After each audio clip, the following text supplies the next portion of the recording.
Hey guys, welcome back to the channel. So first off, I wanted to thank everyone who's been subscribing. It means a lot to me and it means a lot to the channel, and it keeps it going that you guys are showing your support. So if you haven't already done so, don't forget to subscribe to the channel and hit that notification bell so you're alerted of any upcoming videos. So today's video is going to be about the release of the hotfix 1.19.9.0. And it was kind of a surprise. I wasn't expecting it, but here we are. I'm going to show you how to install it properly, so let's get into it. So the first thing that I always do is I want to make sure that my Windows updates are up to date.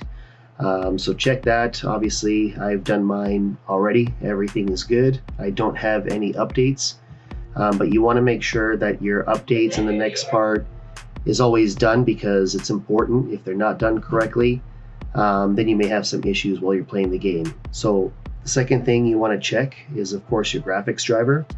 And I have an NVIDIA graphics card, so I'm going to use the NVIDIA Experience.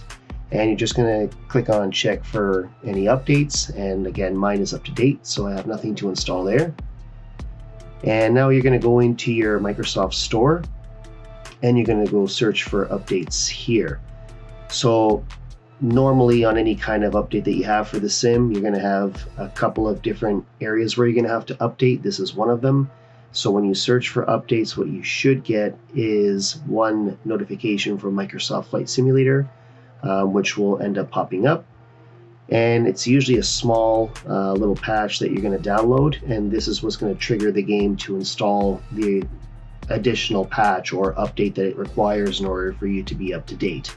So here it is. You can see it was kind of small, very quick to install. Now once this is done, we're going to skip over and we're just going to start up the sim and see what it gives us.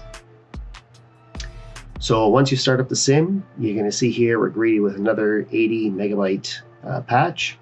So just so you guys are aware, the first thing you should do is you need to check that installation package path. Make sure that that's set to the correct location. If not, click on the browse and make sure it's pointing to the right location of where you installed the sim. Now, if that's set correctly, we can take a look at the release notes. So a couple of things that they've added to the sim, which are pretty good. They fixed the broken night lighting when the render scale was not set to 100. Added off-screen pre-cache for the VR, which seems to help, and a couple of other things. So we're going to update. Just click the update. It's pretty quick, and once this is done, then we're going to get into the sim and check out if there's anything else that's pending. One other thing that I did notice as part of this release is that they did fix the trim reset button on the Thrustmaster quadrant. And if your sim has been crashing, normally you'd be greeted with one of those messages that says, do you want to start in safe mode? Apparently that no longer happens. And they did fix a couple of water masking issues in photogrammetry and locations. And once we get into the sim, which is just starting up now, we'll take a look and see if there's any updates, which I know there are. So give it a second. And here we are. So what you want to do now is we're going to go into Profile, and then you're going to want to check your Content Manager. So in the Content Manager, you want to check under Updates Available, and I just happen to have two of them. The C-170B is an add-on aircraft that I paid for, so you may not have that one if you didn't purchase it yourself. The other one that I have here is the World Update for Germany, Austria, and Switzerland, which is the last update that just came out, World Update 6. If you don't see that one there, you may not have downloaded it prior, so just make sure that it's downloaded and you have the latest updated scenery for that location.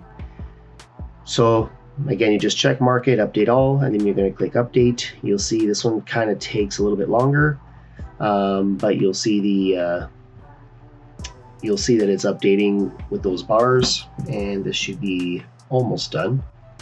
Last thing I check is I usually just go back, and then I'm going to check the world map. And the reason I do this is just to make sure that all the POIs and photogrammetry data is all there, especially for the newer regions.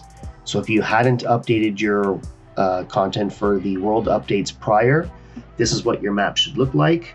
and you'll see all the point of interest and airports and cities are all updated in the regions. So that brings us to the end of the video. I hope this was informative and that you guys had a good experience with this update. Don't forget to subscribe, hit that like button, and we're going to see you guys on the next one.